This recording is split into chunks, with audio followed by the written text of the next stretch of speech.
The time is now to architect a life of excellence. What will we do? Who will we become? We decide today. This is Learn, Do, Become Radio. Let's move onward and upward together.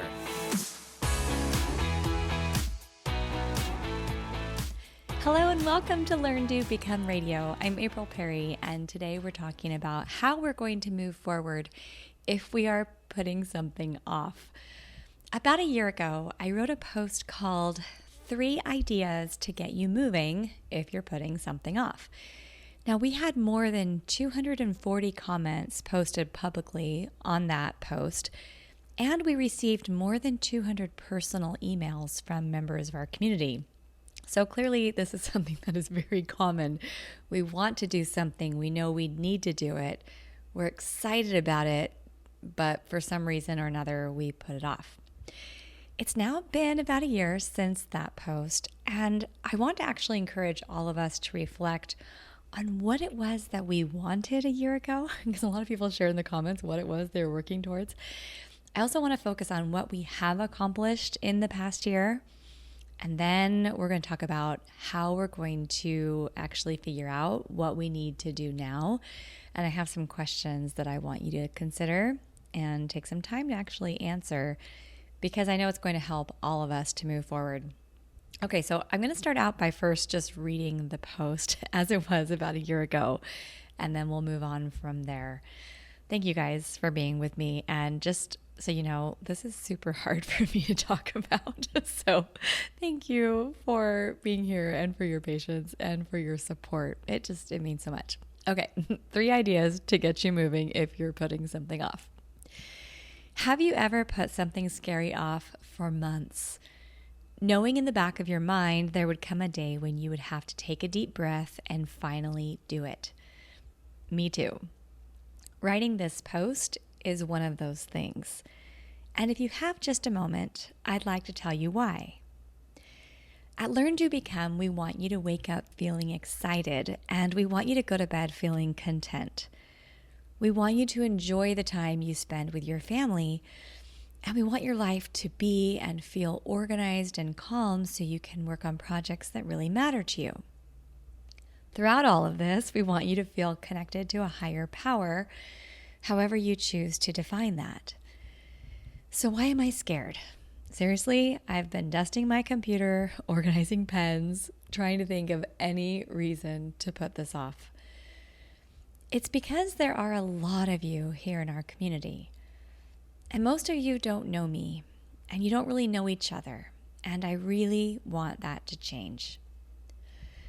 Our life over the past several months has been full, and because I was trying to figure things out, manage all the details behind the scenes, and actually be there for my husband, children, and other loved ones without totally having a meltdown, I just stopped emailing and podcasting or even trying to serve you. It felt too hard. But while talking with my friend and coach the other day, I learned a few things about fear that I thought would be helpful for you as well, because I'm pretty sure that you also know what it feels like to be afraid. Number 1, whenever you stand up and decide to play bigger, to chase that mission, to achieve those goals, to become that awesome person you know is in there, some people are not going to like you. I cringe to even write that.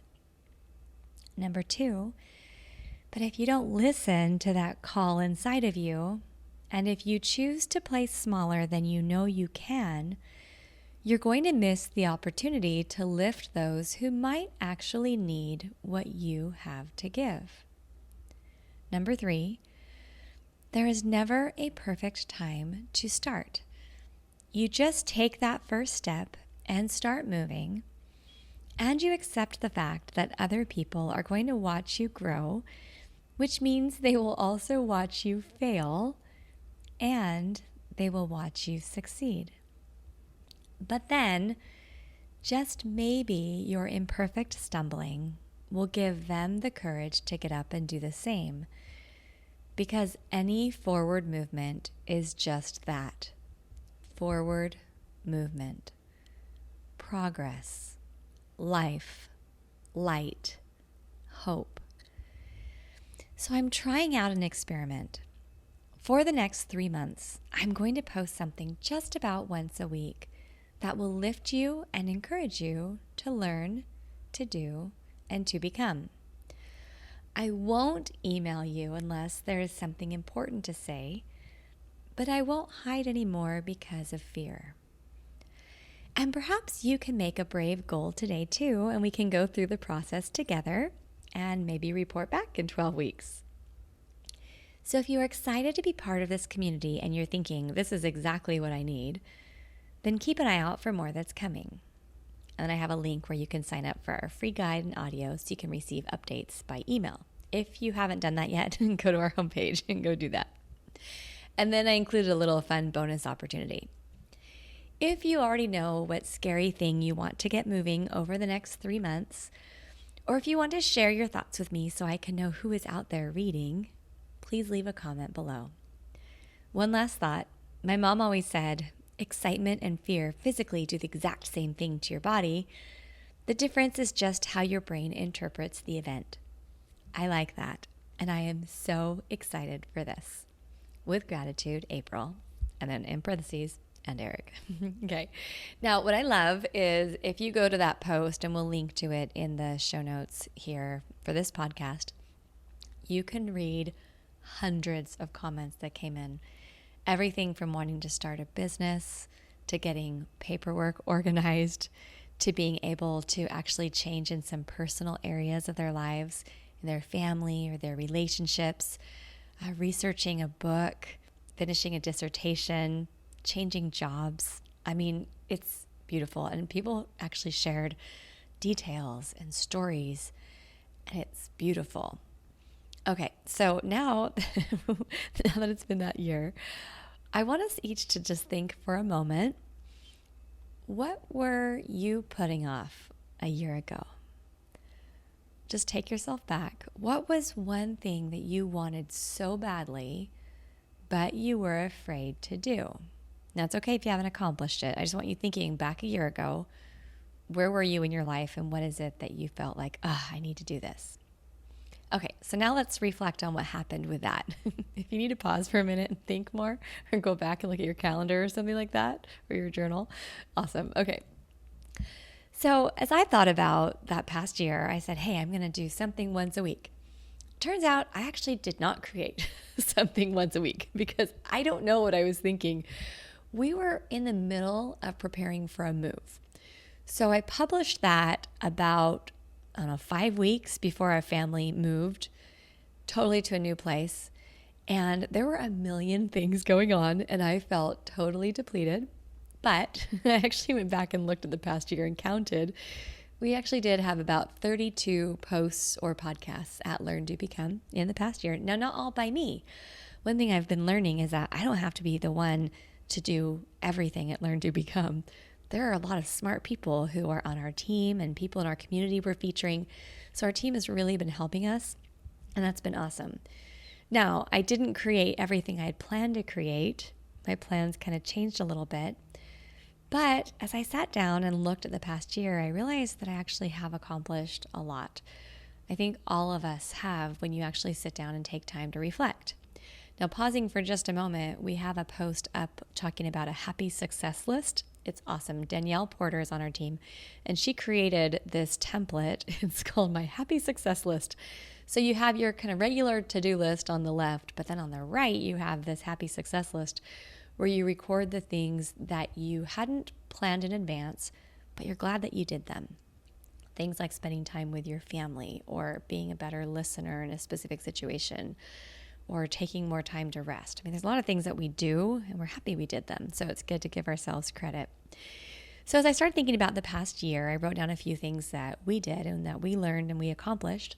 And I just want you thinking about your own as we're going through. I'll share some of mine. Yours will be different, but I really do want you thinking, what have I done in the past year that maybe I didn't plan, but I'm glad I did? Okay, so the obvious big one is our family moved. So being able to pack up, transition, move, find new dentists, new doctors, new car repair people, new everything. I mean, that's a whole lot of mind space taken up. So that was big. I said goodbye to my mom. She had been declining from Alzheimer's for about 7 years. So we had some beautiful memories and experiences with her and with my dad. And she was able to transition. I got to be there as she passed away and got to be at her funeral. And it's really been sweet. So that was a big part of my life too. I learned how to sleep. I'll probably be talking about this more in the future. Turns out I've had some sleep disorders and problems, which is why I've been so tired for most of my life. I wasn't getting hardly any REM sleep. And so I thought it was my fault that I was tired for all these years. It turns out I just wasn't sleeping.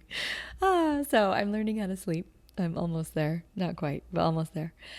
We did a big Step Live event in September. So those of you who were part of our community back then, we did like 3 live trainings every week for a month.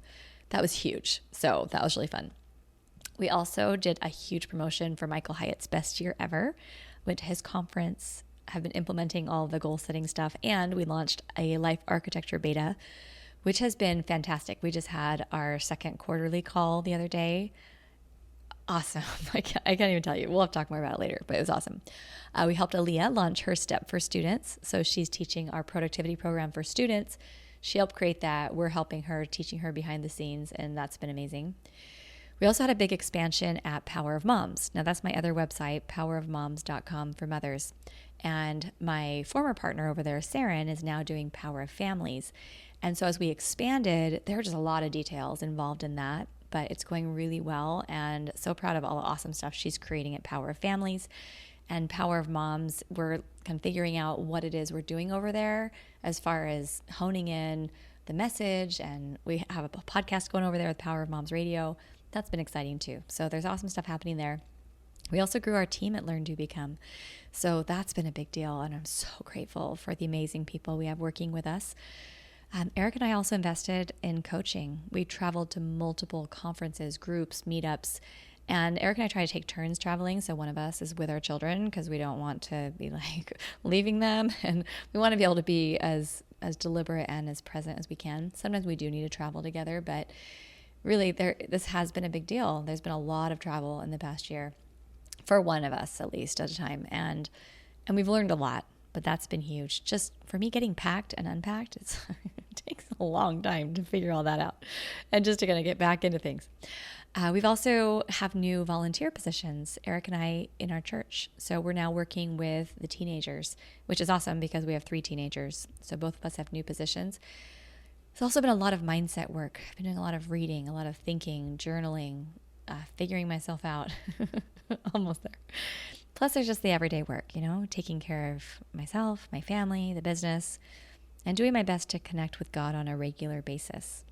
So if you want to pause this podcast and just take time to record your own list, it really was helpful for me to look at all of that and think, okay, I don't need to beat myself up for not having a post every week or having, some of this other stuff that I wanted to do. I've been doing a lot, and I'm glad I did those things.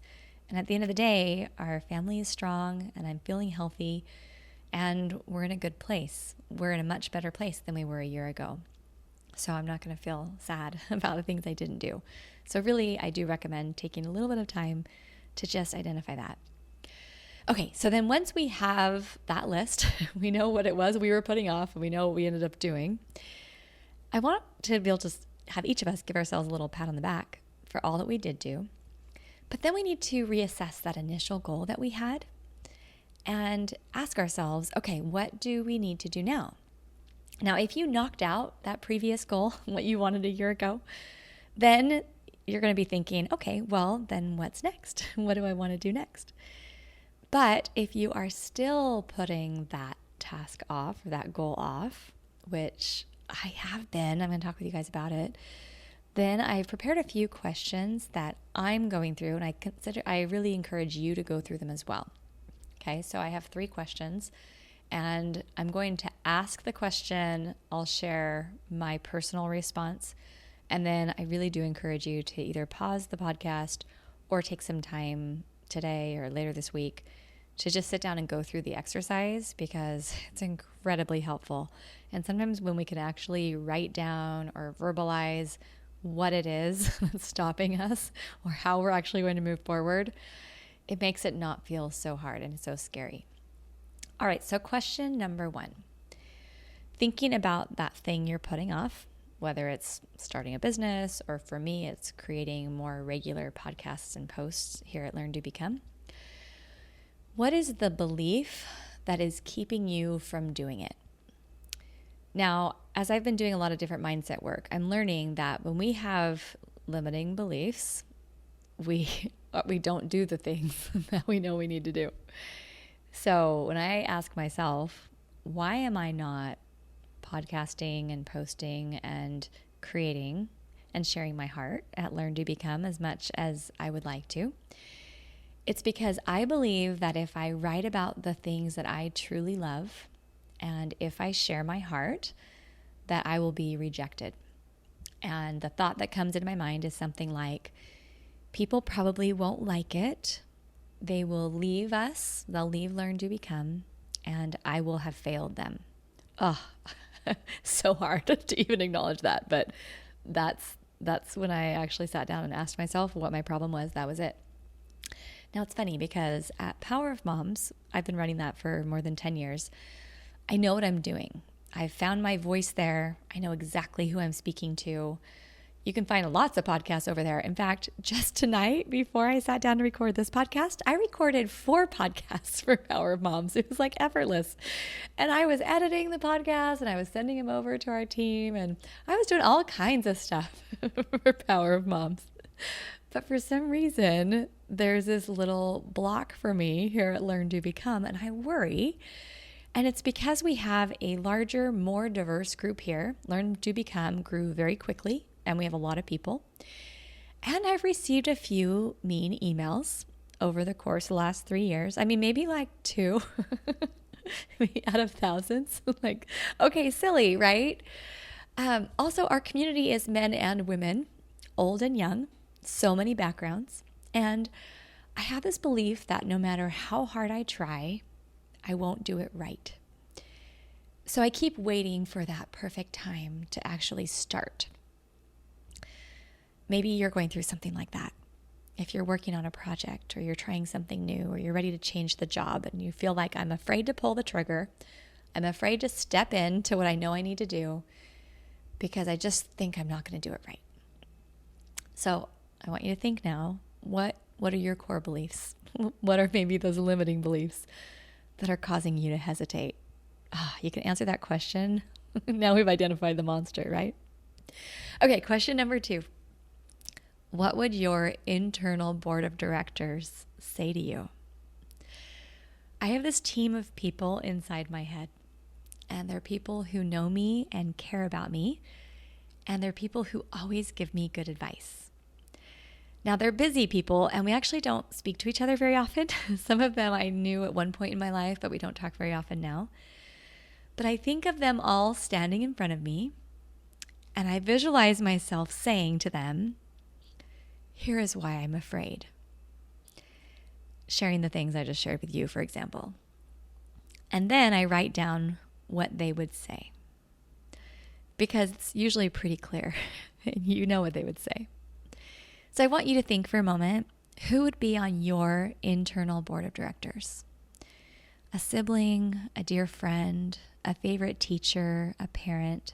I want you to think about the people who truly know your heart and who love you in spite of your imperfections. The people who care about you regardless of how awesome your hair was brushed or how your makeup's done. Like you know these people really value you for who you are, okay? So I want you thinking about those at least 3 or 4 minimum. And then I want you to ask yourself, what would they say if you shared your fear? Now, thinking about my board, I wrote down this as I was pondering this question. I think they would say, April, it's okay if people leave your community if they don't like you. You aren't meant to please the whole world.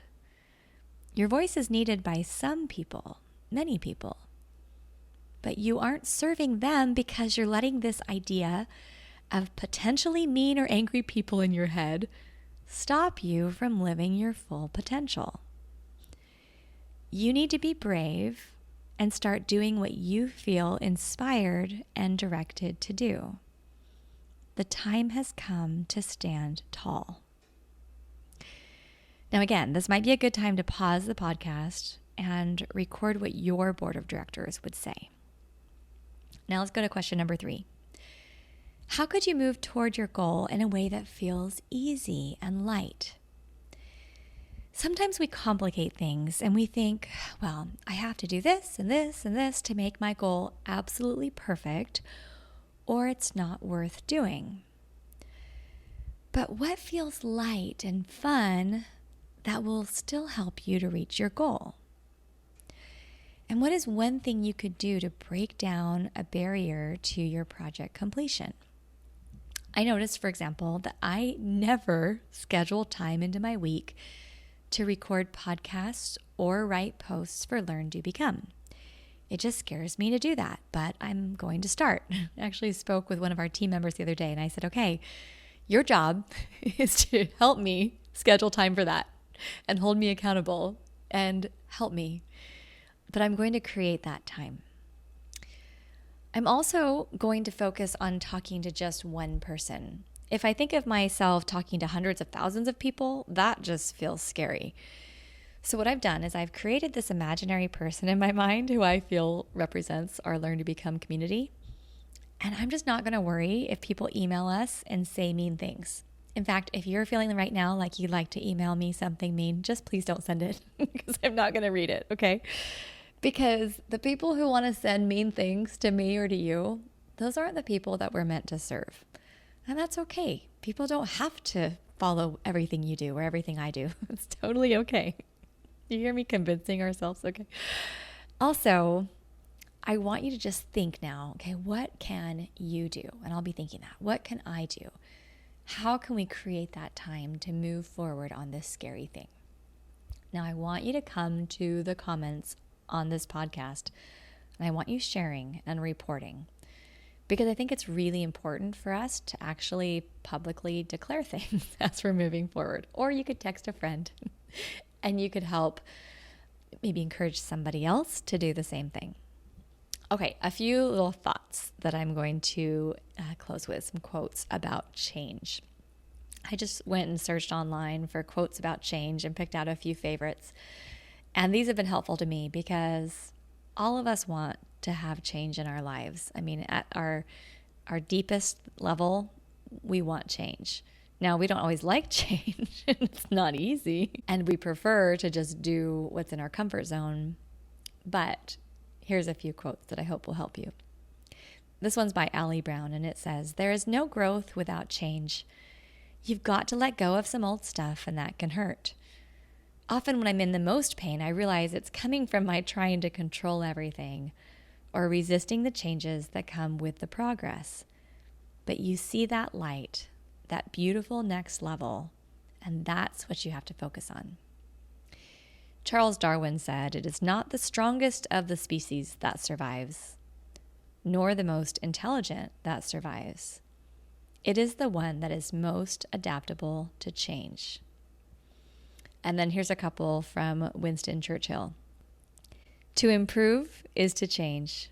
To be perfect is to change often." Now, Eric and I actually have a whole lot more we talk about on perfection, where it's more about being complete. And we're not going to be complete until the end of this life, so no stress there. But we actually have another post on that I'll link to as well in the show notes of this. And then this other one from Winston Churchill says, "Success is not final. Failure is not fatal. It is the courage to continue that counts." That was at the end of the movie, The Darkest Hour. I don't know if you've seen that yet, but so good. Such a good movie. And then one more I found by a woman named Katie Marshall that says, "Give it a month, things will change. Give it a year, you will." And I thought this was appropriate because it's been a year since I first wrote this post.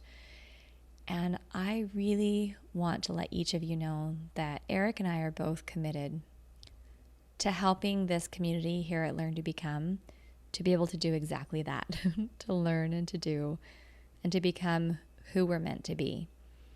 There is purpose for each of us, and it is way too common to feel depressed and discouraged, feel like we're failing, to feel down. But we're here together as a community to remind each other of what is actually possible. And I hope that you'll consider us as kind of a quasi-member of your board of directors, that we believe in you. We haven't met really hardly any of you in person, and I'm just staring at a computer right now, so I don't really know who's on the other end. But our podcast has had more than 250,000 downloads. And as I looked at the stats the other day, I was like, whoa, that's a lot of people who are out there listening. And we hope that as we grow and fail and stumble and get up and keep trying, that we can give you the courage and hope to do the same. There are exciting things available for each of us to do. And there is power from above that's available to help each of us. That I know 100%.